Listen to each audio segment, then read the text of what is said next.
Baby, you dey sweet me like credit alert you. I dey hustle day and night to be your man for life. Everything I need, baby, I found in you.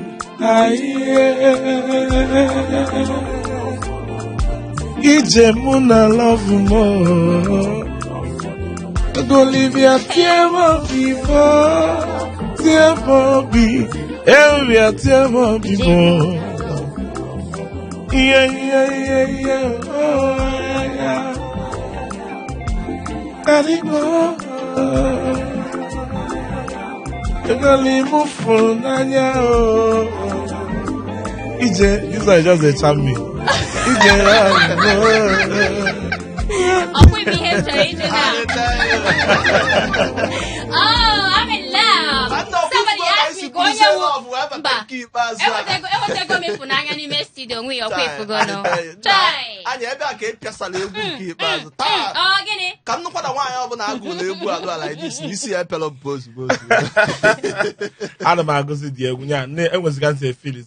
I just feel the love as in no sakwala. Ngagi radio show Hot 93.3 FM. One name and I wagia na mbido na nke tata na ige wetelu gi n'ụdị ọ pụrụ iche maka na anyị na ezigbote nwa afọ Igbo na-eme ọfụma. Ezigbote onye obodo. Okpole ya, nwa bụ okpole ya. Igbotic man. Igbotic man. Anyị don nọ na studio tata. Anyị don onye Ichakoshe. Anyị piano na Ichaka na ọkụ Ichaka dị gị n'aka. Kezi ka ị ga-esi ya. Anyị nụ gị beat ka ị Bayern beat ka mpịasa.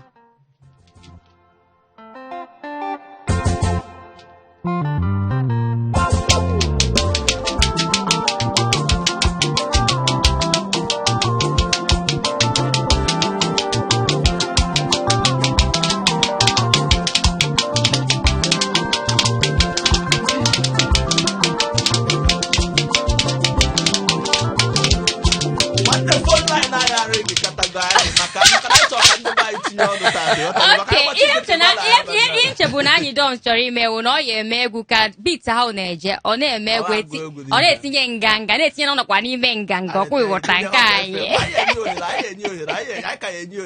mana nnọọ mana ndị nwa afọ Igbo ebe ọbụla ị nọ na-ege anyị ntị ị nọ n'Ogun steeti ị nọ na Lagos n'akụkụ Lagos ọbụla ị nọ anyị na nwa afọ Igbo nọ n'ụbọ tata Nganga Igbo radio show Hot 93.3 FM chete na nke a bụ nke ndị Igbo wụka aka ọnụ wee nwe na Lagos anyị ka anyị gbapịa ọsọ maka na anyị ka ga-ekponye igwe okwu anyị ka ndị mmadụ tinye ọnụ ajụ izi nchọ ịjụ gị bụ na amata gị mgbe ọbụla afọ gị na-agụ egwu ịkpa ịchaka n'aka mgbe ọbụla afọ gị na-akpa egwu ịkpa ịchaka n'aka mgbe echeta na mgbe Oliver Diko na-akụ egwu ma Ọsadebe ha na ndị nke anụ bụ ndị na-akpa ma gita ụfọdụ n'ime ha nwere ike ha ejiri ọyọrọ ụfọdụ jiri ihe ndị ọzọ dị iche iche mana afọ onye egwu kpụ ịchaka n'aka anọkatakwuzie sizie na ebe ịchaka nation mana ihe nche ejo gị tata kedu ụzi ka o si bụla ịchaka ka ngị nwafọ n'ihe akụrụngwa egwu niile iji wee na-akụ egwu. Okay, thank you for the question. When na-ebido egwu ebido, ọ na-adị mma. I was trying to create my own kind of brand, give myself a brand, and I was looking at little things that were making a lot of sense. Ife ga-abụ nnọrọ na ọba egwu mebe na-eti egwu ọ dịba gị iche na ihe ndị ọzọ a na-afụ. Oliver Diko na-akpa jita Ọsadebe ada akpa jita mana enwe ka Ọsadebe si emuvi maka na Ọsadebe dị fa Sawario ọ na-awetara na stage a na-ara ya ka eji emali ya. So I just wanted to give myself a brand before I get you a malaman notice here that nọ na-abụ nọ na stage ebe na-eti egwu na ife ndị ọzọ na-ezu ezu mana nke a Adama nwetakabụ onye na-akụrụ m ya. So and ife nji ọmụgasị egwu ụmụ egwu ndị ochie gasị na egwu Paulson Kalu, Celestine Okwu, Ọsadebe them and all that. And when you listen to all those songs, you have to hear the chaka, you know, play. True, but now from onye ga akungulumia, then akuya neji maybe silime egwu. So I have to take up the chaka. Kobazi you know yatago. So mbiafusi na people be na like the feel because it's a total, you know, a different thing altogether. So ada afukabo onye na ebu. Yes, makana ụfọdụ na eme ifele. Eko ifa ibu ya kwulu ni ilo na akuya because na also na one of the least instruments enwe mana na anya appearance but when you check the contribution on it in a body too much because whenever it chaka drops it got man all drop just like the clip whenever it drops the clip works with the metronymy you know so all drop on it drop so that's how it started. Okay, that's how it started. Still going back to go see where malite. Si kam juoge. Maka na anyị ma na o nwee ọwa ọta ka ị malitere ịgụ egwu ma ịkụ egwu otegori yes and mana o nwee mgbe ihe mere ofu ihe wepụtachasị gị n'iro ji wee mee ndị mmadụ wee matasie gị ọfụma ya mgbe ịba n'ime contest ndị Nigerian Brewery mere mgbe anwa si so far so good si ka ị na-egode anya mgbe ị malitere iji anwa wee rue na mgbe ha mere the contest anwa na after the contest keke eji we summarize ya makwa we ne ihe ni na mere mgbe anwa ruo okay mgbe nnetibu egwu before the contest before the very competition and it was held around 2018 okay so anbum onye egwu na-abụ na-eti egwu na amasị ndị mmadụ okay because na ọ dị egwu na-eti I try to do all kinds of genre, different genres of music. I'm a countryside na stage, even na I'm a hip hop, just like the way you know some of the popular bands in Nigeria does that. So I'm a queer, but and we be ihe maran because him na akube bunde mmadu. Okay, so when we are no maka the competition, I was like, oh, this is a platform. Ge enyekwaka. Project this is what I want because the stage so big you know that the stage you're gonna for the likes of Flavor Fino KC Zoro Swagba you know so that's as a musician that I have foresight I'm looking up to getting on that stage with all those big names and making a name for my own self. So when I heard about the competition I left everything I was doing for almost 6 months. I faced the competition, you know. So I would say a year and 6 months because I prepared myself even for a whole year before the year. Okay. So the competition was everything for me because I know that the platform, once I get on the platform with the promotion power and you know they have whatever thing to project an artist. So it will help me. You know, as an artist. So that's why I got on the stage and God willing, you don't know what happened, you don't understand. And since then, the story has really changed. Favor from one favor to another. Okay. N'ebe anụnwa tupu anyị aga n'ilu jubago ajụjụ ndị ọzọ ka anyị meghe igwe okwu maka na ụmụ Igbo nọ na Lagos chọrọ ịnụ ọnụ anyị dọn ụmụ Igbo nọ na Lagos chọkwa itinye ọnụ kedu onye izi anyị na ya nọ ọnọdụ ya hello yes sir ehihe masa adị mma sir sir ezigbo mmadụ kpoto mkpo papawa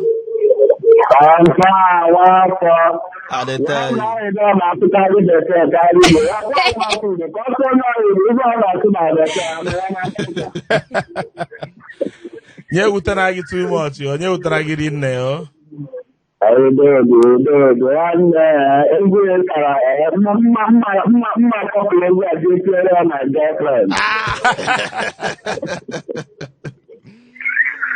ndị pịarị ahụ na isi ajụ oyi o adị mma sir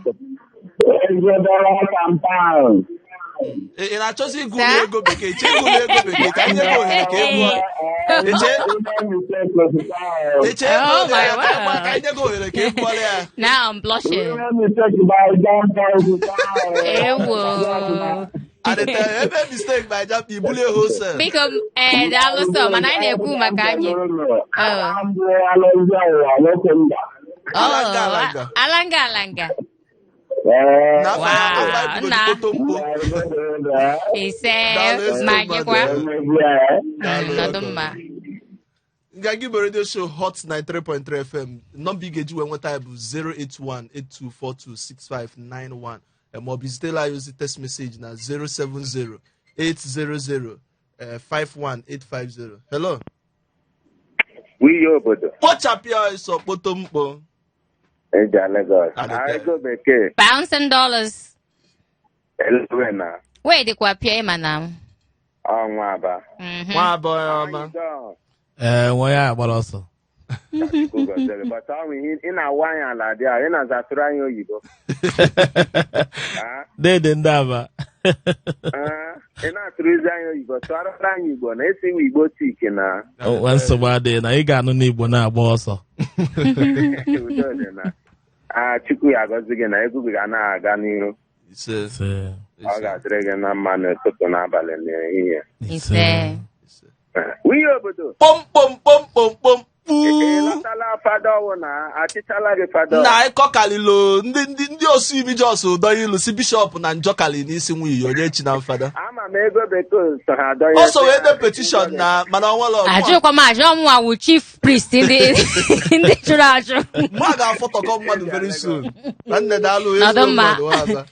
All right, Gagi 08182426591. Anyị na nwafọ Igbo ka nọkwa anyị don. Hello. Onye mpa. Onye ọma.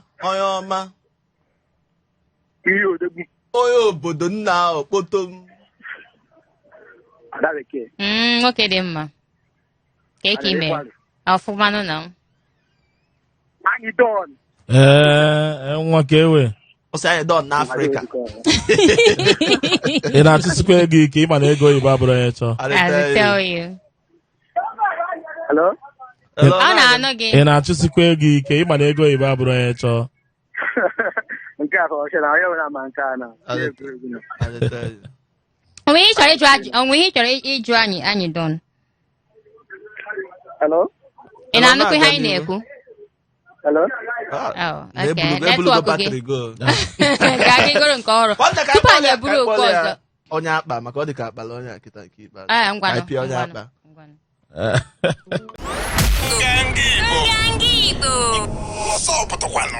Ngagi Radio Show Hot 93.3. Ilofana negete ndiye n'onye ilele ya. Come on, no be your problem. Make you free me, make I progress you. Amagi na lufa number. Afuso manjoso. Ewu nyosi minine. Nwanne ndị osi imi niile wa. Ngagi Radio Show Hot 93.3 FM ka anyị na-achịkwa n'Igbo okwu anyị. Hello. Hello. That's okay. Pounds and dollars. Yo. Ezigbo mmadụ gbamgbam. Bushaya. Ịchapịa ịsọ miu gbagbam. Anyị don. A ga-agbalị perfume. Ọ bụkwa na agbọgbọkwa dị anyị. Gboria siren wing escort. Ozugbo maalụ. I tell you. Anyị don nụrụ akụkọ gị. Ọ dị mma. Chukwu gozie gị nọ. Egwu nke gbogojiri kịta asị o kwuru m eko. Kata nchọ ka m bụrụ izi ya kpọọ. Egwu bụcha. Daalụ rinne. Mgbe imere ọfụma mana mpe gwabekwa ya afa go. Danny boy. Danny boy na. Nke na-akpọ na ọmụma Danny boy. Okay, ka ebe isi akpa anyị na-efi a. Lekki Phase 1. Okay, Lekki Phase 1. Daalụ ezigbo mmadụ. Ezigbo.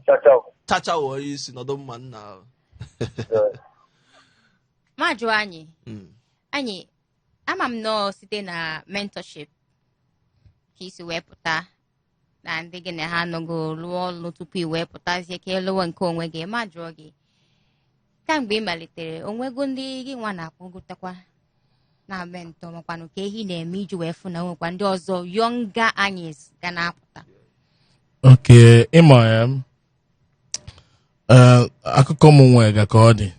Ịghọta akụkọ m nwega ka ọ dị. I think na ihe m na-emekarịsị na bụ ana kawalụ wepụta oge chọọ ụzọ m ga-esi na-agwagasị ndị ka na-apụta okwu were onwe m na-amalụfe atụ were ife melụ m because na ndị oyibo si na information is power. Ịghọtago so na-agwagasị fe okwu then enwekwa onye mfụ dat na o mekata na ụfọdụ ife ndị a na-agwa ya fụda na orugo ebe a ga-enyeli ya aka. Ịghọtago enwere m ike si ya ngwa weta egwu ka anyị mee. Ịghọtago weta egwu ka anyị mee ka nna ọ na-adị egwu nne na-anya fụkwa na egwu weta na ọ dị mma asị gị ngwa ka m tiele gị ya jewelezie dị egwu jee zọba onwe gị. Ịghọtago akwụna m ụgwọ. Ịghọtago so ya ihe m na-eme gbara first of all gwagasịa gị ka iwepụ anya gị ebe a anya gị dị maka na ife na-emegasị ife na-egbu ndị otu ya na-apụta apụta bụ uche onye ọbụla dị na rekọd label ga-asa ya na ya uche onye ọbụla dị na onye ga-eweta ego tinye n'isi ya mana mụnwa na onwe m enwere onye wetara ego tinye n'isi m eji m nwayọọ plan onwe m fụ na ife a bụ ife a na-eji ego eme bido n'oge chọọ ife mma na-arụ ya na-enye m ego ife a wezi ihe a ka m nọzi na-enweta $1 na-etinye ya na-enweta $1 ntinye ebe a tinyesi ọnwụ na ọ garọ ejechakwa m jee zụbakwa nwetakwa ego tikwa ọzọkwa ka anyị na-achịkwa na ekwentị anyị. Hello nwunye n'obodo ezigbo mmadụ udogwu akata aka enyekere pụtụ odumodu kpoto mkpo nwunye ịdị too much ego bekee pounds and dollars nine. Nnọọ maka eji mma Adị mma a sị na ego Igbo awụrụ m onye chọọ mana nke m bụ onye chọọ. mba nke ego nganga Yes sir. ego nganga niile Yes sir. ọnọdụ mere sibara ga-akpọ nwanne nnọdụ ezigbo mmadụ anyị onye ịchaka nwanne isi na ife a na-eme nwere isi mba na onye tụ na o nwere isi egbere isi atinye onwe ihe dị ozugbo nwee isi ezigbo ngwongwo anyị ọ ya abalị ihe ise jee ka njikwa gị ọngụ ka m fụ n'ọba ọkwa m a sị m anyị na ọ nọ ebe a mụ anọdụ anyị wee si anyị egwu ahụ ikugoro n'ọba ọ banyere anụ ike na gị ya ọkpọrọ onye ego ọwala onye ịchaka onye ego ọ banyere nwanne onugbu gbugoro chi onugbu gbugoro chi ọ bụrụgodo nke unu kpọrọ ebe a kịta nwa kata kụziri ya mụ nwa tela ha ụla akwabedị akwa maịma ya esibe apịazie egwu anyị ebe ịgbalie nwanne jisi ike etu anyị malitere maka nke a mụziri onugbu na nganga Igbo ka m sị na ọ dụkwa ka anyị anụgwa m fụrụ na-agụ ya anụgwa na-eti ya n'ọba nke ka njugodo gị ya iwe kọnfam nwanne ọ ya abalị gị nke ọbụla itinye kịta anụnwa nwanne ọ mapụta afịa nwanne ọ na-aga na nwere etu ọzọ just chela anyị enwe ka anyị si kwado ịma na enwe onye si na ka o si kwado kịta arọ ka o si kwado bifo ịghọta gị so enwe ka anyị si kwado just ị ga na-eme m gaa na my social media handle ka ị chelegasịa m ebe a ịghọta gị ngwa bunye anyị social media handle ije na YouTube just type anyị dons vevo anyị dons vevo ebe a ka ị ga-afụkata egwu ịgba ọsọ nwanne m na-abanye ebe a kịta anụnwa maka ihe ọbụla ụmụ Igbo na-eme na amasị m etu aka ọ dị nganga Igbo bụ nke anyị etu ịbịa na nganga Igbo kịta anụnwa ọ na-atọ m ụtọ ọkwa ịghọtago nganga bata Lagos ndị nya steshọn niile anyị na-ege anyị chenjizi ya banye na nke ikpeazụ onye ọbụla chọọ ka ọ banyere ya onye ọbụla chọọ ka ọ bara ya anya batara nganga batara hypertension na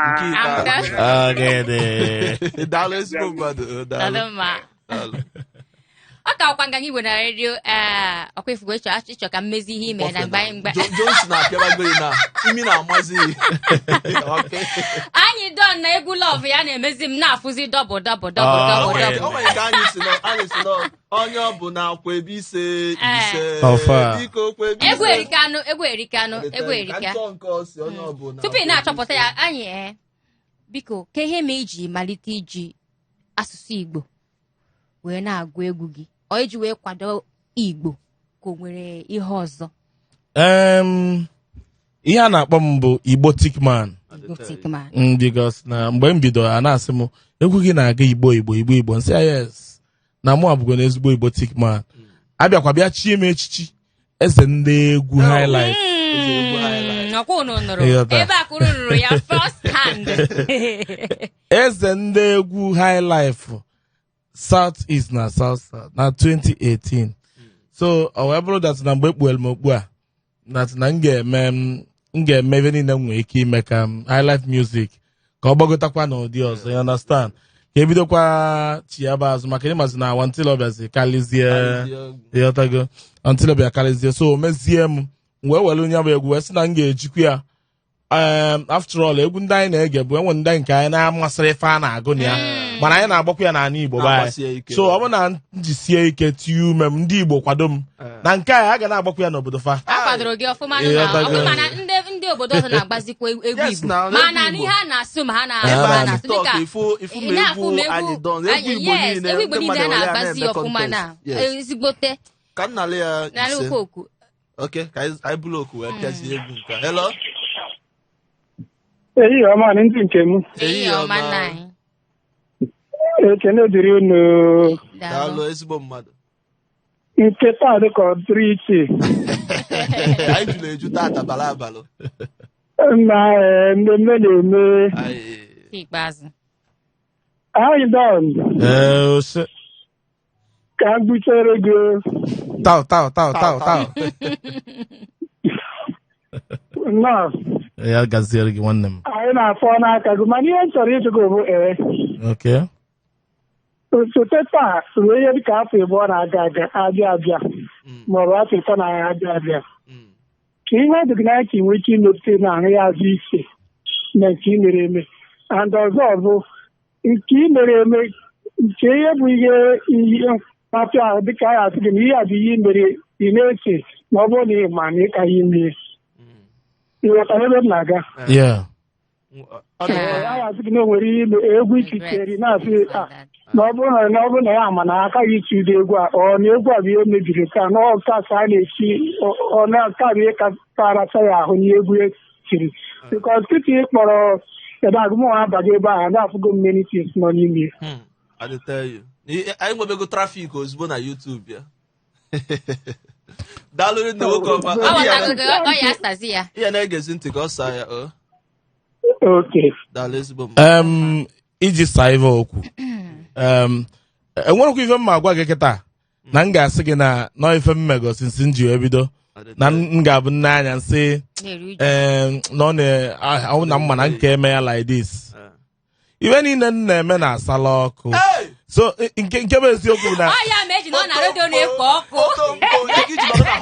nke bụ eziokwu dat na ọ maka na m na-eme ọfụma ka eji na-anwa m wee na-anwagasị m ụmụ challenges yọtago mana abịazie iwu na ị ga-enwe egwu nke mficha zoro na ka esi ife mkpọrọ ya bụ ụkwụ agbara awọ bụ gịnị na lift ka enyere ya ịghọtago etinyere ya na ezigbo flight ọ na-efe efe ịghọtago. So nwere ọkwa ife mma gwa gị na the next 2 years ọ ga-adị behe ube ma ọ bụrụ ndị kwuru okwu ọ ga-asala aja ọkụ ọ ga-elewa ma ka nna aga gị ka anyị pịachalugodi da lift zoro anyị don na KC Limpopo.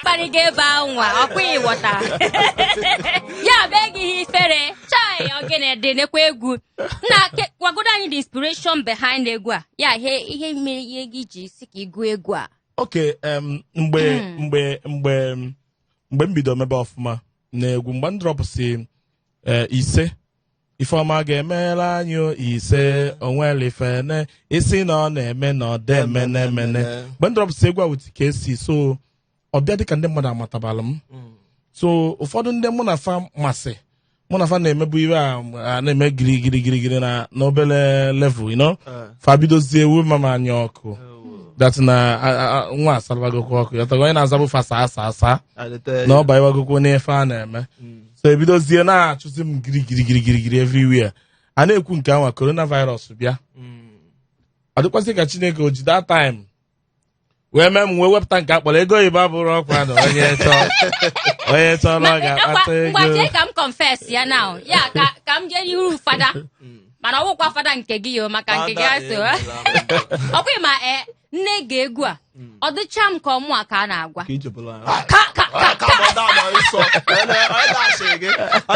ego oyibo ọhụụ gịnị alright ka anyị bugodo okwu anyị chi azụ let's go. Hello? Anyị nọ n'odogwu. Ose. Na ododi. Ka eke osi ada. Ọ na-adakwa gidi nya yawu.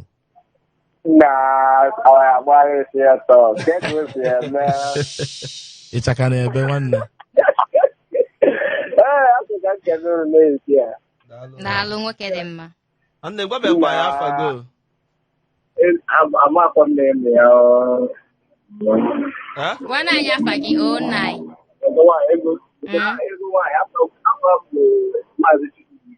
Maazị Chukwubuike. Biko ka ebe isi na-abata. Okay. No, ezigbo. A na-etu m ibu pawa. A na-etu gị enyi m pawa. Ibu pawa. Ibu pawa. Wawo. Nya ihe eje n'ọban maka ibu pawa. Ya elu ọban aka eje nene gị ọfụma. Akpa 2. Ọ bụrụ na ịhụghachi ya nọ n'ebe a live. Anyị wapụ ndị ji okwu ewu esi ya n'ụmụ. Daalụ ezigbo mmadụ. Nadoma. Daalụ nwanne. Okay. Ajụjụ nke ikpeazụ biko tupu maka oge anyị ji nwayọọ na-alị pụ ya na-enwekwa ma text messages anyị ajụọ gị future of Igbo songs ka ihe iche what does it hold ifilu na anyị ga na-eme ezigbota nnọọ ọfụma maka ka ndị mmadụ si na-anabata egwu ndị Igbo ugbu a ịma enwebe okwu njibu n'ọnụ ịghọtago so ka m rush ya the two of them ka m summarize ya so mgbe ihe abịa mebezie bịa tisịa ma egwu nke akpọ nke a kịta na ụkwụ agbara awa bụ lift maka na fa nwa amụ mgbe anwa enwe mgbe enye m nlie yotago so na November ọ gasịrị na social media yotago so Chukwuma Ebele survive wee tizie egwu a ụkwụ agbara awa ma again bụ lift wee gụkwa nke akpọ Deputy Jesus no dey form Deputy Jesus for me so after that afụzie ka o si wee sala ọkụ ma total cash out ndị a tizie ọ na-aba so some of them kwụsịzie ịchụ m ihe o mezi mgbe abịazi kwụsịzi ịchụ m abidozie gbawala onwe fa mbọ ba ịgbazi mbọ afọ emezie dị market abịazie dizie competitive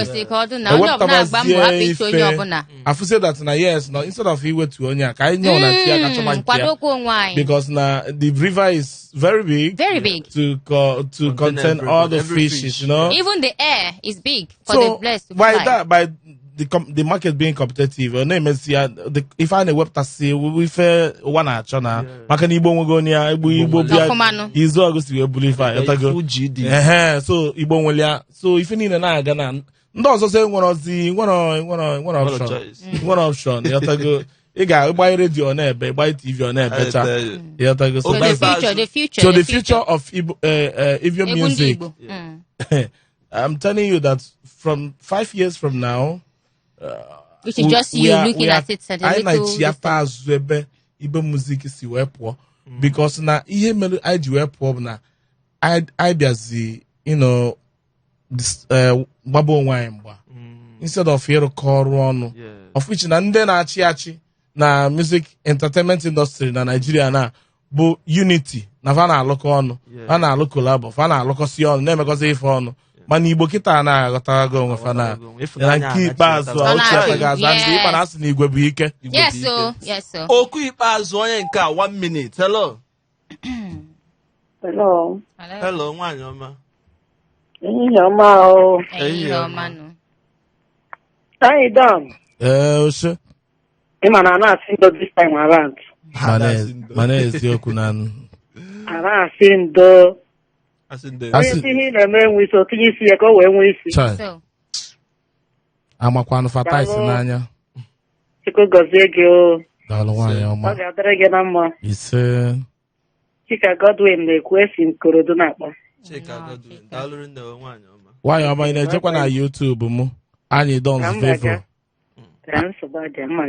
Makpo dia makpo. Okay, makpo no. Ka anyị welụzie ọsọ banye na text message anyị maka na oge anyị agwụgo. Onye isi sitela anyị ozi na nke tata bụ Ifeanyi Apasino si Agege Pensịn ma wee zute ozi wee sị nwiyo ego bekee na anyị Don ehihie ọma no ọ sị ihe m chọrọ ịjụ anyị Don gbasa egwu gị ọ ga-amasịkwazi ụmụ Igbo na ọ bụrụ na gị na Fino kụkọ egwu kedu ihe ị chere maka ya ọ na-ajụ gị ajụ na ọ ga-amasị ya mana kedu ihe ị chere na gị na Fino ịkụkọ egwu ọnụ wee sị na nke abụọ bụ na anyị Don na gị jisie ike na Chukwu ga na-agba gị ume nke ikpeazụ. Ifeanyi Apasino si Agege Pensịn ma wee zute ozi asawe nke iji na ya nke a sị nwiyo ego bekee good day nke a na-asụ n'asụsụ bekee. I enjoy your program every time I hear you people's voice. God bless you all from me, Mr. Anyị Don. How can I get your music in the shop? Now it's out. Nwaba from Ikotu. Emechie gwazie ha nke ọzọ dịkwa ebe ahụ ga-agụpụta ya. Ndị ọma Igbo ji eme ọnụ nwiyo ịkaliga egwu ego bekee Igbo ji eme ọnụ ekene m unu daalụrị nne o wee sị na ya na-ekenekwa anyị Don onye Ịchaka. I salute you odogwu biko abụkwana onye egwu a ga-achọ biko abụkwana imekọ with abụkwana onye egwu a ga-achọ imekọ with gụọ album onwe ndị na-achọ ndị ga-a na-achọ iso ha mee album a na-ese ya. Master Seed si Bariga wee ozi daalụrị nne Master Seed maka oge anyị ga-agwa ndị ebe esi nweta egwu gị ebe social media handles ndị mmadụ ga-esi soro gị. Okay, ndị ọma na-ege m ntị ife abụ anyị Don onye Ịchaka ofu onye na-eti Ịchaka na the whole Africa. Biko agụ m ekwukwe bifo nkwuo nke onye ọnwụ na-ekwadoro ọfụma ịma na ego Igbo abụrụ onye chọọ ejekwa n'ọba next time. So biko sobe m na my social media handle na ịchọ m na IG bụ nke bụ Instagram anyị_Don's official. That's my IG. Come to Facebook page the same thing anyị_Don's official. Then if you na YouTube you want them with Anyị Don's Vevo VEVO Anyị Don's Vevo. If you na TikTok Anyị Don's go. So if you want na Twitter mba mmekwu nke na ndị asị anyị jeneba. So biko last word gị nai ka anyị lawazie so ndị na-apụta ihe na-ekwu bụ biko egwu bụ ife ọma ọ bụla Chukwu nye gị onyinye ịgụ egwu nke a bụ one thing ofu ka ọ bụ gị nwazi ife iji ya wee mebụ ife dịele gị Chukwu amasị n'eluigwe bịa nye gị aka develop banye ọlụ ka ị na-ede egwu na-achọ ego na-arụ ọrụ there is dignity in labor rụọ ọrụ rụta ego maka na mmadụ tinye ego n'isi gị echi na gị na onye akọba ọnụ so mana iji ego gị bupụta onwe gị ịkwụrụ n'ụkwụ gị onwe onye chọrọ iji egwu mere ọgụ wele mere ọgụ ọ bụrụ if not ịzaba sasa maka oge ebe anụ ka anyị ga-apịacha Igbo galụ ntị daalụ rinne nwunye obe afa m ego bekee ọ ya dị ụbọchị Satọde. Nganga Igbo. Ọsọ pụtakwanụ.